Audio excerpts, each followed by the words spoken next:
ñu dalal sunu gan Lansana Gagny Sakho salaamaaleykum. salaamaaleykum Babacar na ngeen def. yow yaay directeur général ONAS office national de l'assainissement du Sénégal jiite ab mouvement bu ñu naan ADAS. noona Alliance pour le développement et l'avenir du Sénégal di mouvement buy jàppale Macky Sall ñu fas yéene ànd ci waxtaan wi ak Alaaji Ndiogou Diène fi ñu toll nii directeur général nga société nationale waaye yéen ñëpp kenn liggéeyut ñëpp bàyyi nañ seen bureau bàyyi liggéey ba topp politique ba campagne bi. Babacar kenn liggéeyul loolu sa wax la de xawalal nga laaj askan bi moom mooy wax ku liggéey ak ku liggéeyul nga laaj ndax Lansana Gagny Sakho directeur général ONAS mi ngi liggéey wala liggéeyul. nan ngay boole liggéey ba campagne. Babacar xam nga léegi toog ci bureau tous les jours di liggéey du loolu mooy liggéey mën nga toog ci bureau délégué ba pare liggéey bi kon di dox suñu liggéey de ni mu bindee woon démb noonu la bindee woon tey ñu ngi ci campagne bi dëgg la te aussi am na loo am mën nga période campagne mën na am nga ni man kat mën naa jël congé parce que ñëpp am droit ak jël congé ne damay jàppale. ki jiite bu ñëpp jëlee congé dina sotteem. waxuma loolu de li ma la wax léegi mooy waxuma sax liggéeyuma bu ngeen ni fii sama bureau laa jëm.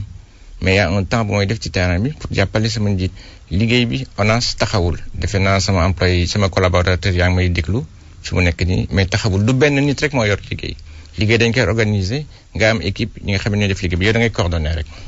mais globalement liggéey bi mu war a jiitu quand même fekkee ne du yow yeneen directeurs yi du ñàkk ñoo xam te ne dañuy bàyyi liggéey bi dem campagne yi te loolu nag du yoon. ñeneen ñi di mën a wax seen place li ma la mën a wax tey mooy sama liggéey ni mu commencé woon le 1er janvier ba tey ba Sénégal di ràññee ko ñu ngi continuer noonu ñeneen ñi nag xaw ma. sa liggéey en tant que directeur général ONAS assainissement di loo xam ne yitteel na askan wi rawatina bu nawet jotee lu ci ONAS def ci kilifteefu Macky Sall boobaak léegi ndax ci juróom-ñaari at yi at mu jot nga dégg ay blocage ak itam jafe-jafe yu nit ñi am ci ndox mu bon meeg ndoxu taw yeeg ñoom seen. waaw Babacar xam nga da ngay wax toujours situation de référence mooy fan nga jóge lan la ñu def bi Macky Sall toogee ba léegi damay wax li amoon te ñu yaxanal ko dama koy wax damay wax li am guléet loo xam ne bi Sénégal amee indépendance ba léegi musul am te mu am ak nguuru Macky Sall boo jëlee Tivaouane nga jël Cambérène nga jël Medina Baye nga jël Touba nga jël Joal nga jël Sédhiou nga jël Kaffrine nga jël Ziguinchor nga jël Tamba nga jël Matam muy fukki dëkk musul am assainissement bi Sénégal amee indépendance ba tey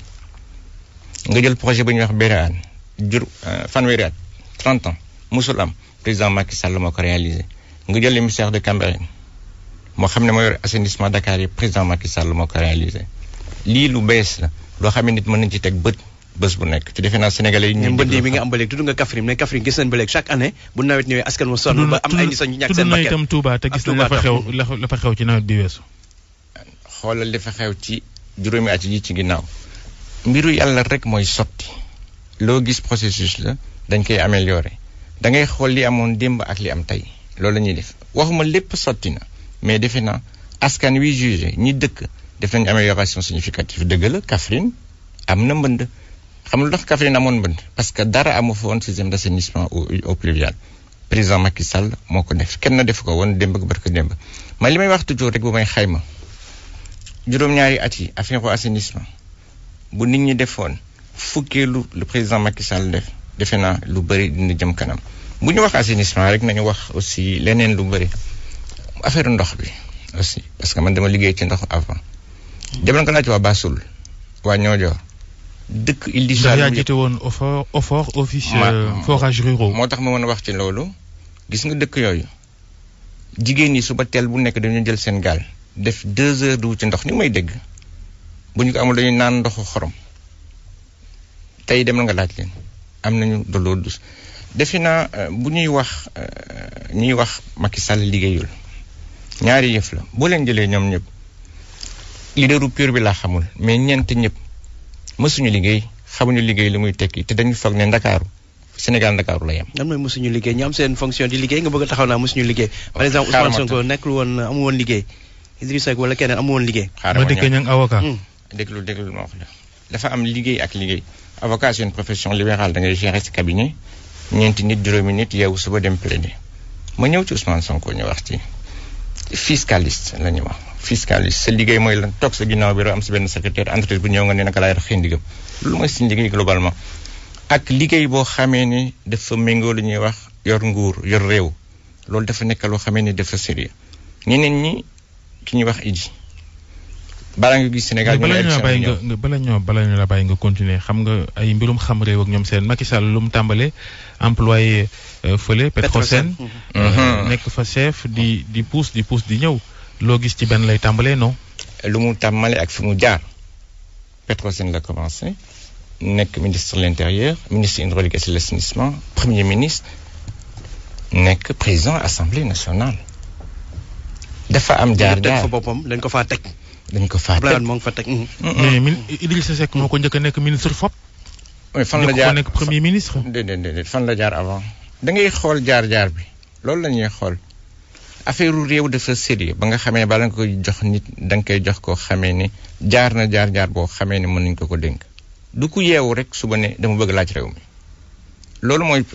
mooy différence fondamentale bi nit ñi gis nañ ci yeneen réew ay nit yoo xam ni xamuñu état lañ doon yëngu sax boolewul dara ak état waaye jël nañ réew ma doxal ko xam nga loolu doy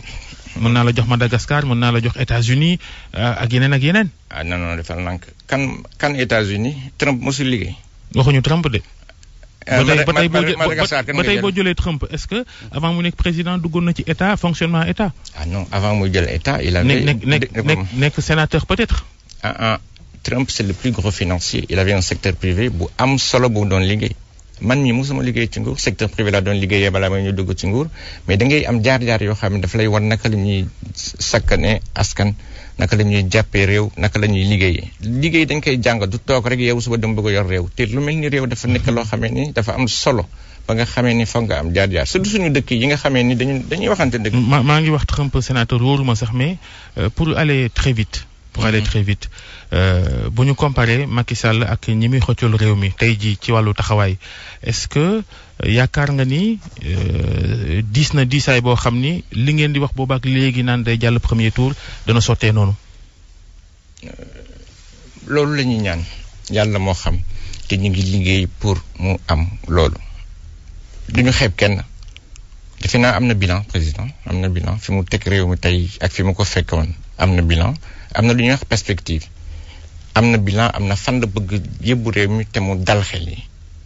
suñu travail nag mooy suñu liggéey mooy ñu dugg ci kër yi wax ak nit ñi wax leen président fan la jëm président dafa wax ñuy def porte à porte boo duggee ci kër yi ngay gën a xam nit ñi lan mooy seen ressenti réseaux sociaux yi am na meeting yi am na ñun ñu ngi ci depuis 3 jours mais foo dem jigéen laay wax ma góor ñi xam nga lu ñu lay wax président sama xol laa ko bëggee jigéen en général elles sont très sincères bu ñu waxee sama xol laa ko bëggee c'est parce que dafa am lu ñu gis mu defal leen lu mu gis muy defal leen mooy jàpp na leen lu mu gis muy defal leen mooy CMU yi lu mu gis mu defal leen mooy bourse de sécurité familiale yi tey jii quartier boo mënti dem ci Ndakaaru boo amee 4000 francs mën nga am CMU mën nga dem faju ji ñëpp ñi nga xamee ni seen loxo jotul woon seen digg ginnaaw tey mën nañu faju loolu amu fi woon dem amu fi woon bëgg dem boo jëlee dañuy wax bourse de sécurité yi dañ ko xeeb nit ñi démb laa jógee Fass benn ndaw ne ma man de xeebuma ko parce que trimestre bu nekk ñu jox ma 5 000 loolu mosuma woon xalaat ne dinaa ko am defe naa loolu liggéey la. léegi loolu jigéen ñi loolu lañ la wax léegi góor ñoom lu ñu la wax parce que yaa ngi naan jigéen ñi loolu lañ la wax léegi góor ñoom lu ñu wax. góor ñi c'est relativement plus mitigé. ñu ñu wax ko. y a des gens qui disent que président def na liggéey mën naa ko jàppale wante mën na mu ànd. loolu moo tax sax ñun ñu teg ADAS mën naa ànd ak moom mais gisuma sama bopp ci parti politique xam nga ñaar ñoo am ñoo xamee dañu ne man damay dugg ci parti politique jàppale mais ñu gën a bëri dañu ne man kat bëgg naa jàppale mais dugguma ci parti politique am nañu d'accordul c'est normal unanimité musul am mais ñu ci bëri ñu dajeel dañu naan waa ji liggéey na mën nañ ko jàppale defe naa ñun nag suñu liggéey loolu moo ñu yëkkati mooy dem wax ak nit ñi wax ak ñan pas militant APR ñoom président dañuy voter mais ñi nga xamee ne seen xel dafa nekk ñaar ñooñu la ñu war a waxal te loolu nooy tax ñu dugg ci kër yi te kër bu ñu dugg waxuma ñëpp ne waaw de mais ñu ci bëri dañu naan bëgg nañ jàppale président mais gisuma sama bopp ci parti politique loolu moo tax président woote yaatal te loolu moo tax ñun ñu yaatal loolu moo tax ñu dem seeti nit ñi. démb Abdoulaye Wade njiital PDS mi ngi waaj ñibbisam ci Sénégal ëllëg la 3 heures ci ngoon la avion war a yegsi ci aéroport Blaise Diagne mu fas yéene jaar te ngay jëkk Pikine ak yooya ndax terte bu xumb la ca gaañi nas moom jàpp na ni élection du fi am tey du fi am ëllëg gannaaw Macky Sall dafa salfaañee nee na yoon wi nga xam ni moo jëmoon ci nekk candidat ci élection yi dégg nañ Aminata Touré tontu ne Abdoulaye Wade dafa màggal xëy na moo tax muy waxee nu ni mel nu ngeen ko gisee wala yaakaar ngeen ni Wade du def dara. tontu boobu man sama xel bu gàtt mooy dëkk bi dañ ko fi fekk dëkk bi dañ ko fi war a bàyyi nañu xool ëllëg def lépp pour ñu am des élections apaisées parce que am na leen luy ñëw après mooy jafe-jafe yu ñu nekk mooy xale yi mooy dal lañu soxla li ñu war a def mooy def lépp pour élection am Abdoulaye Wade def na fi liggéey aussi loolu mënuñu ko bañ a reconnaître mais am na wax yoo xamee ne ak atam dégguma ko de xaw ma ndax ma ko xaw ma wax ko mais am na wax yoo xamee ne ak atam du moom moo ko war a wax def na liggéey bu rafet mais di ëpp solo mooy dëkk bi élection yi benn fan la defe naa Sénégal moo ëpp lépp nañu dem dans des élections apaisées nit ñu voté ki nga xamee ne yàlla moo ne moom la ñuy jiital ñu bàyyi ko mu jiitu te man suñu président. parce que moom dafa wax ne sart yi matawul dañoo faussé jeu bi depuis le début nee na Macky Sall dafa ay ñuut ñaaj rek ba nga xamante ne élection yu leer mënu fi am tax mu gis ne li gën mooy élection bañ a am ñu taxaw pour mu bañ a am. waaw loolu gis-gisam la mais suñu mënoon wax lan moo tax mu ne Macky Sall président Macky Sall dafa jaxase carte yi peut-être. moom éliminé ay adversaire nit ñi jot ñu seen carte ak yeneen fichier bi nee na dara jaaru ci yoon. waaw loolu ay waxam la du ma ci dugg mais éliminer adversaire defe naa parrainage bi moo tax may wax mais parrainage. déet ñoo xam ne wàllum yoon lañ leen fexeel Karim Wade ak Khalifa Sall wàllum yoon fexe ba teggi leen. defe naa que ñaari yëf moo am buy dee Karim affaire doomam la loolu du ma ci wax xam nañ doom dafa nekk lu fort bu dee affaire parrainage dafa mës a am Sénégal. candidat société civile dañ leen mës a exiger parrainage donc ñu demandé ko. waaye wute na parrainage bi booba ak bii nuy waxta indi coow wute na lool. ndax boobu dañ la doon laaj ay signature yu néew jàpp 10 000 ak ñoom seen waaye bii moom li ñuy laaj moo jéggi dayoo ci ñenn ñi ba tax jàllunu. waaw wute na mais règle de jeu la dëkku yoon la ñu am c'est voté par l'Assemblée nationale c'est une loi xam nga boo amee sa charte réew nga tëral ko bu ñu d'accord loon waruñu ci woon dem. doo dem ba laaj ba pare nga ne d'accord ma loolu rek mooy wax ji Babacar ma ne ñaari yëf moo am benn bi mooy parrainage la ñu def moo am juróomi candidat loolu sax lu baax la parce que bu ñu amoon ñaar fukki nit du leer mais bu ñu amee juróom ñi d'accordul mais nañ dem ànd ak keneen xam nga ñoom loolu la ñu def kon bu ñu ko tënkee dafa mel ni ñëpp a ngi fi beneen bi mooy affaire Khalifa affaire de justice dama ci wax en général lu wóor mooy Khalifa musul ne këppul kees. wax ji mooy ñële këppoon nañu kees pourquoi man ñu jàpp ma bàyyi ñeneen ñi loolu mooy wax ji bu ñu nee ñeneen ñi këpp nañu kees nañu bàyyi ñëpp mais nañ dem ubbi kaso yi bàyyi ñëpp ñu génn ci biti jeex na tak sama xel mooy man boo yoree alalu askan wi ak nu mu mënti def da nga ko war a gérer correctement parce que moomaloo ko dañ la ko dénk du rek démb nit dafa doon këpp kees man mën naa këpp kees tey te dara lu ma ci fekk loolu moo tax bu ñu xoolee avocat yi musuñu bëgg dem dans le fond du dossier dilatoire lañu doon def pendant plus d'1 an bañ rek ñu dem ci fond du dossier parce que xam nañ di nekk ci biir defe naa bu ñu amee suñu dëkk am charte yoon waruñu ko di ko fooye parce que dëkk bi li tax mu taxaw mooy dañuy am charte yoon yoo xam ne dafa dëgër. Lansana Gagny Sakho directeur général ONAS mooy sunu gan tey ci RFM matin di jàppale Macky Sall ndax dafa jiite mouvement boo xam ni mu ngi tudd ADAS Alliance pour le développement et l'avenir du Sénégal dañuy dellu ci wàllu assainissement gis nañ yu bees yi Macky Sall di sànc ci dëkkuwaay ak taax yu jëm ci liggéey la réew mi lu ci mel ni Diamniadio am na ñu naan li leen tiital mooy Diamniadio ndax prévoir nañ fa ay canal ak système assainissement boo tax boo xam ni lu mu yanji ëllëg ay mbënd ki ñoom seen mën na koo sonal ndax am na fa. Babacar am na loo xam ne xel waru ko sax nangu ñu koy wax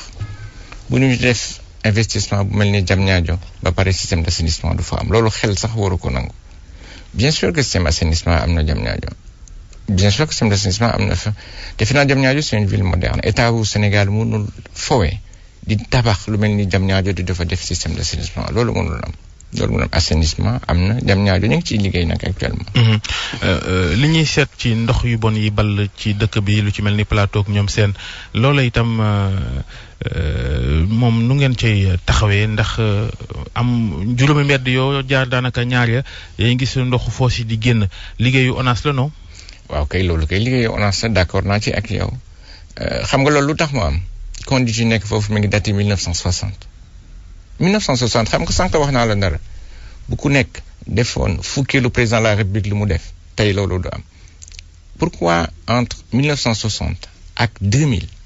canaux yooyu kenn renouvelé wu ko du ci Macky Sall entre ay 2000 du ci Macky Sall le canaux yi commencé toj du ci moom la commencé toj am nañ financement. lu baax ngeen jël lu bon ngeen ni ñeneen ñi la. déedéet Babacar dama lay wax rek xam nga dañuy waxtaan rek nañu juboo lii buñ ko defoon am na ñaar fukki at liggéey boobu waroon nañ ko def buñ ko defoon ñaar fukki at tey lii du am ma jox la beneen exemple bu simple rek dañuy waxtaan te waxtaan ci des faits Dakar tey am na quartier yu bëri ay Almadies yu bëri mënoon am assainissement parce que fi station d'épuration bi nga xam ne mooy jël yëfu Dakar yi mooy Cambérène mi ngi jot bés bu nekk 35 000 mètres cubes jour te capacité bi 20 000 mètres cubes jour la loolu am na lu ëpp ñaar fukki at ñu dépassé ko mais liggéey boobu bu ñu ko defoon état continué mais liggéey boobu bu ñu ko defoon defe naa yu bëri dina faju ci réew mi waxuma problème amul mais loolu dañuy waxante dëgg aussi bi président de la République ñëwee la taxaw wuti financement yi xam nga monter projet lu mu lay jël lu tuuti ñetti at balaa ngay monter dossier bi dem jëli xaalis bi defee appel d'offre nit ñi commencé liggéey. léegi ça veut dire que ñoom Almadies ak ñoom seen yenn quartier yu rawatina résidentiel nekk ci Dakar dootuñu am système assainissement dootuñu ko mën a am xanaa. déedéet waxuma dootuñu ko mën a am ay fosse moo fa am ñoom ñëpp bés bu nekk ñu ñëw seet suñu waxtaan ak ñun ay fosse moo fa am mais bu liggéey Cambérène bi pare ñooñu ñëpp dañu am système d'assainissement bu correct. mais justement par la émissaire Cambérène bi xam nañ ne coow lu rëy ba léegi nii sax askanu Cambérène am na ñoo xam ba léegi d'accorduñ ci donte sax liggéey tàmbali na waxtaanoon ngeen ñoom ba ne jubóo nañu mais ba léegi nii am na ay ndaw surtout nee na d'accorduñ du am tey du am ëllëg wàllu woowu lan ngeen ci def ba nga xamante ne daal lépp dina jaar yoon et puis est-ce que loolu du gàllankoor sax liggéey bi. voilà ñaari yëf la woon ma dellu ci Cambérène moo doon dëkk bi nga xamee ni foofu la ndox bu salte bi yëpp di aw dem ci géej nga jël Cambérène amul woon assainissement. loolu d'abord defe naa loo xamee ni du woon yoon la sama xel bu gàtt parce que boo jëlee ndoxu salte yëpp di ko awal biir Cambérène muy dem ci biir géej te ñoom amuñu assainissement du rafet dem fa tey commencé nañu liggéey pour def fa assainissement loolu émissaire u Cambérène 89 la ba léegi am na lu président diggee woon en 2012 ne woon na émissaire bi na fi jóge xaalis bu ñu am tey buy tax ñu mën a jógee 20 000 mètres cubes jour dem 90 000 mètres cubes jour bi nga xamee ne fii ba ñaar fukki at Ndakaaru du am problème assainissement même financement boobu mooy permettre émissaire u Cambérène jóge fa travaux yi waroon nañ ko lancer il y a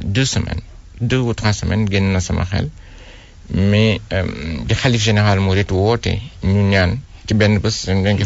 fàtte waaw la ñu décaler lancement bi mais xaalis bi am na entreprise yi choisir na leen. est-ce que d'accord nañ ci parce que ñoom ñu ci bëri taalibe Laay dañuy wax ay jeunes dañuy wax ne day suyee seen dëkk beeg moo tax lu ni mel bëgguñu fa ñu bëgg ñu jëlee ko carrément est-ce que juboo ngeen ak ñoom tey jii. ñoom dañu bëgg mu jóge fa lii ma lay wax pour liggéey bi pour jëlee fa émissaire bi génne ko Cambérène loolu promesse su président la woon en 2012 donc émissaire bi dina jóge Cambérène bi nga xam ne mosul am assainissement tey dina am assainissement. jërëjëf l'enseignant Gagny Sakho.